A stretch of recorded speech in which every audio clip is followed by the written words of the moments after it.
Oi pessoal, sejam muito bem-vindos a mais um vídeo do canal e hoje eu vou trazer mais um caso criminal, então se você gosta desse tipo de conteúdo e desse tipo de informação, já se inscreve para ficar por dentro sempre que sair vídeo novo e também não esquece de deixar o like no final do vídeo se você gostar do conteúdo. Então é isso, eu vou puxar a vinheta e vamos começar o caso de hoje.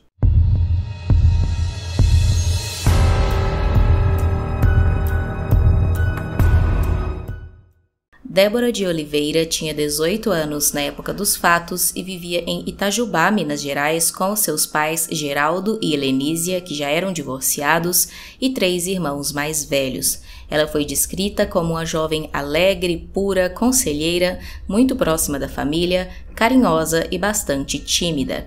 Ela estava cursando o 2º semestre da Faculdade de Sistemas de Informação na Universidade Federal de Itajubá. Na noite de 14 de agosto de 2013, a Débora foi assistir às aulas na faculdade como de costume, porém, por volta de 9 horas da noite, ela disse para as amigas que não estava se sentindo muito bem, que estava gripada e com muito frio e por isso não ia ficar até o final da aula e iria embora mais cedo. Umas 9h20, mais ou menos, então, ela saiu caminhando da faculdade em direção à casa do seu pai, que era a 2 quilômetros de distância dali e era onde ela passaria aquela noite. O percurso que a Débora faria até a casa do pai dela não deveria demorar muito, era um caminho que ela já estava acostumada a fazer e também por ser à noite ela andava bastante depressa, porém as horas foram se passando e a Débora não chegou na casa do pai. Quando deu 11 horas da noite, ele já começou a estranhar a ausência da filha e então recebeu uma ligação da mãe da Débora perguntando se ela já tinha chegado lá porque elas estavam conversando antes no telefone, mas depois não teve mais contato com a filha. Nesse momento, então, o pai dela ficou ainda mais preocupado porque ele também não tinha notícias de aonde a Débora estava. Ele esperou mais 1 hora e quando deu meia-noite, então, ele percebeu que realmente tinha alguma coisa errada e saiu pelas ruas ali no trajeto que a Débora faria, procurando por ela. Porém, ele não encontrou. Ele então foi até uma delegacia da Polícia Militar. Chegando lá, ele pediu ajuda, avisou que a filha estava desaparecida, porém, inicialmente, os policiais não deram tanta atenção, a Débora tinha acabado de desaparecer e eles disseram que talvez, por ser véspera de feriado, ela tivesse ido para alguma festa com as amigas e tinha se esquecido de avisar a família. O pai não acreditava nisso, afinal de contas, a Débora era uma moça tímida e caseira e nunca deixava de avisar a ele para onde quer que ela estivesse indo, e então ele saiu daquela delegacia e foi para uma outra da Polícia Civil para tentar fazer o registro de desaparecimento da Débora, porém essa outra delegacia estava fechada. Desesperado, então, ele entrou em contato com um amigo dele que trabalhava na prefeitura da cidade e então, através desse amigo, ele conseguiu uma ajuda para registrar a Débora como desaparecida. Na manhã do dia seguinte, então, por volta de 7h30, depois de uma ordem do prefeito da cidade, a polícia finalmente começou as buscas por Débora. Eles então procuraram nos arredores da casa dela e também da faculdade, uma das irmãs dela inclusive participou das buscas junto, e eles procuraram por todo o dia. Quando já era no fim da tarde, por volta de 5h30, eles estavam então procurando ali em uma área a apenas 100 metros de distância da casa do pai da Débora, quando o policial avistou um homem que ele achou suspeito. Esse homem, que inicialmente a polícia pensou que fosse um andarilho, estava em um terreno baldio ali aparentemente mexendo na terra e tinha uma mochila nas costas. O policial pediu então para ver o que tinha na mochila dele e lá dentro eles encontraram várias peças íntimas de mulheres. O policial achou aquilo muito estranho e então resolveu dar uma olhada em uma casa em construção que tinha ao lado desse terreno baldio. Ao entrar nessa casa e subir no andar de cima, lá o policial encontrou o que todos temiam. No chão estava o corpo de Débora, infelizmente sem vida. Como eu disse, a casa em construção ficava a menos de 100 metros da casa do pai da Débora e no corpo dela tinham sinais de espancamento, violência sexual, as suas roupas também tinham vestígios de sêmen e a causa da morte foi estrangulamento por um fio de telefone. No momento em que foi encontrada, a Débora estava vestida, porém estava sem as suas peças íntimas. O policial perguntou à irmã da Débora se ela reconhecia algumas daquelas peças íntimas que estavam ali na bolsa do andarilho como sendo de Débora, e ela então identificou uma das peças, e com isso o homem acabou sendo preso e levado para a delegacia. O homem em questão era Renato Carlos Custódio, de 37 anos, que trabalhava como auxiliar de serviços gerais. Quando foi preso, ele negou qualquer envolvimento com a morte da Débora, disse que estava ali naquele terreno porque às vezes ele ia lá para buscar terra preta para usar em alguns bicos que ele fazia como jardineiro, e disse que não conhecia a Débora e que nenhuma daquelas peças íntimas na bolsa dele eram dela. Mesmo ele negando o envolvimento no crime, a polícia já estava dando o caso praticamente como encerrado. Eles escolheram então material genético do Renato para fazer comparações com o material encontrado em Débora, e quando saiu o resultado do exame de DNA, o resultado deu negativo, contrariando ali toda a expectativa que a polícia e a população tinha de desvendar o caso. 45 dias após o crime e com o Renato ainda preso, foi pedida uma nova vistoria nas roupas que a Débora usava no momento de sua morte, e então eles encontraram uma prova que ainda não tinha sido descoberta. Eles encontraram que no bolso da jaqueta que a Débora estava usando no dia, tinha ali a roupa íntima dela que estava faltando. Então isso comprovava que, na verdade, aquela que foi encontrada na bolsa do Renato não pertencia a Débora. Depois disso, a irmã dela, que tinha identificado a peça como sendo a da Débora, deu uma declaração dizendo que foi orientada pela polícia a mentir sobre ter reconhecido aquela peça como sendo de Débora. Ela disse que o policial orientou ela a mentir para que o homem, que era o único suspeito do crime até então, continuasse preso. Depois de 45 dias preso, então, o Renato foi finalmente inocentado e solto, mas, segundo seus familiares, esse episódio mudou muito ele, que ficou perturbado depois disso e disse que tinha apanhado dos policiais que tentavam fazer com que ele confessasse o crime. A população e os familiares da Débora ficaram revoltados com a polícia ter encontrado essa peça íntima dela dentro do bolso da jaqueta só 45 dias depois do crime, e chegaram a dizer que o bolso ali da jaqueta era muito pequeno e que não tinha como eles não terem encontrado isso antes. Então começaram a questionar se a polícia estava realmente fazendo um bom trabalho. Com o Renato sendo inocentado, a polícia começou então novas investigações e a procurar por um novo suspeito, e resolveram revistar o computador da Débora e ver as suas conversas em redes sociais. Em uma das redes sociais, eles encontraram conversas da Débora com um jovem de 20 anos que vivia em uma cidade vizinha chamada Maria da Fé, a 30 quilômetros de Itajubá.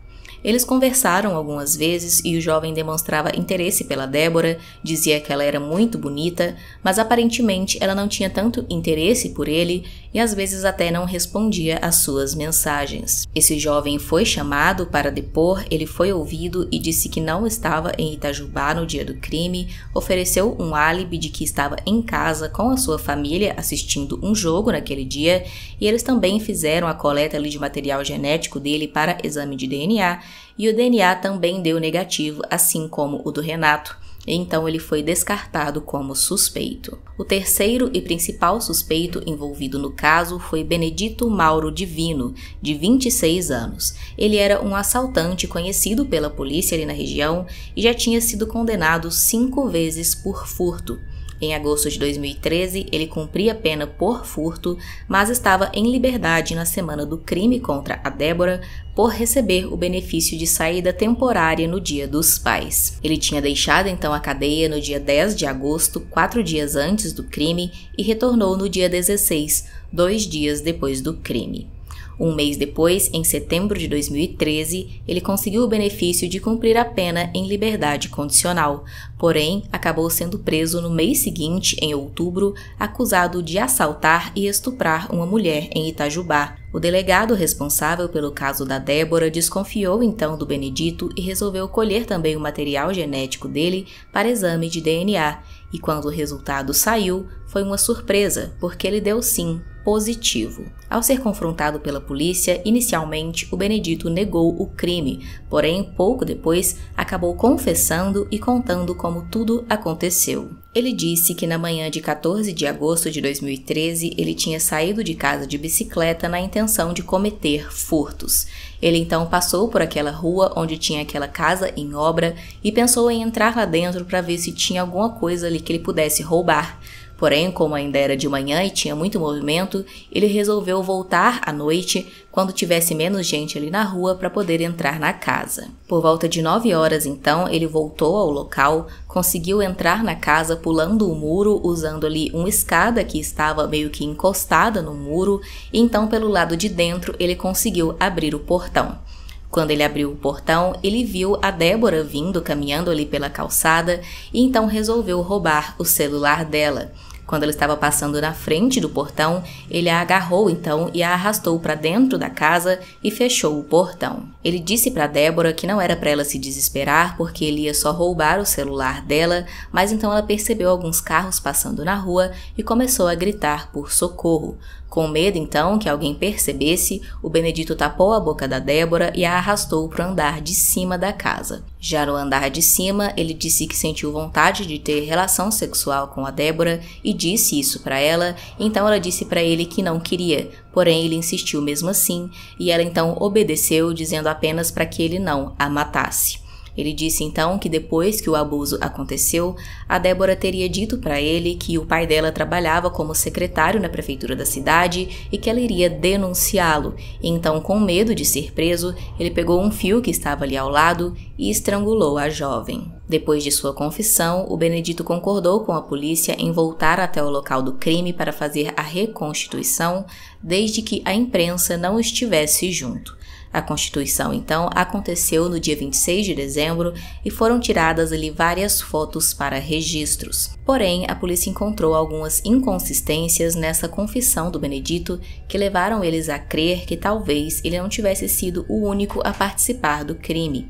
O Benedito disse que no momento do abuso, a Débora tinha apenas abaixado a calça e não tinha tirado a roupa, porém, como eu disse antes, a peça íntima dela foi encontrada no bolso da jaqueta, o que sugeria que ela tirou sim ali a roupa no momento do abuso. Outra questão é que a Débora foi encontrada com sinais de agressão e o Benedito negou que tivesse batido nela. Mesmo assim, as investigações se seguiram e alguns meses depois, durante uma entrevista para a TV, o Benedito acabou mudando a sua história completamente, disse que era inocente no caso e que tinha confessado porque tinha sido torturado pela polícia. Ele ainda disse que acreditava que os policiais tinham feito isso para proteger o verdadeiro culpado, que seria um homem conhecido e influente na cidade. Ele disse que passou todos os dias que esteve em liberdade em agosto em casa com a sua família, inclusive o seu pai confirmou isso. Ele também disse que a reconstituição do crime que ele participou era uma farsa e que naquele momento ele só obedecia o que os policiais mandavam ele fazer. A família da Débora e a advogada da família também disseram que acreditavam que tinham mais envolvidos no caso além do Benedito.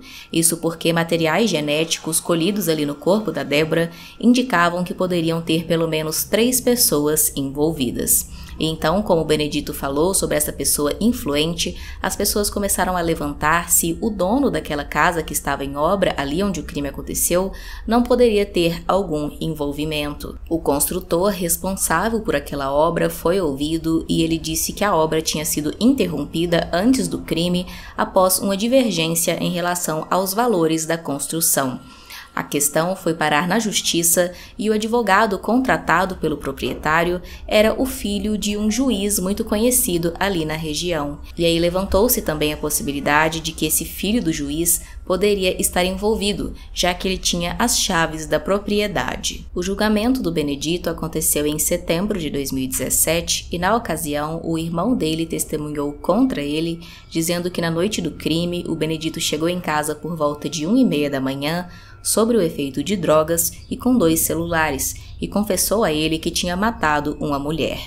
Aquele advogado, filho do juiz, que não teve a sua identidade divulgada, mas que tinha sido considerado como um suspeito ali no caso, foi ouvido também e descartado como suspeito, e foi concluído que ele não teve nenhum envolvimento no crime, assim como o dono da casa onde o crime aconteceu. No fim do julgamento, o Benedito foi então considerado como único culpado no crime e condenado a 43 anos de prisão, por homicídio triplamente qualificado, estupro e roubo.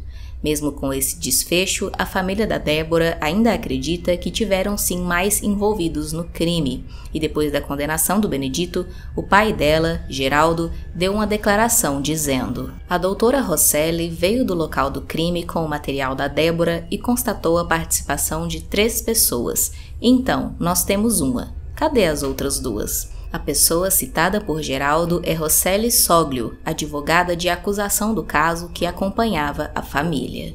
Deixe aqui nos comentários a sua opinião sobre esse caso, se você já conhecia e se não se achou interessante conhecer. Também deixe aqui, usando a hashtag sugestão, um caso que você acha que seria interessante eu trazer para o canal, se inscreve se não for inscrito, deixa o like e é isso, até o próximo vídeo.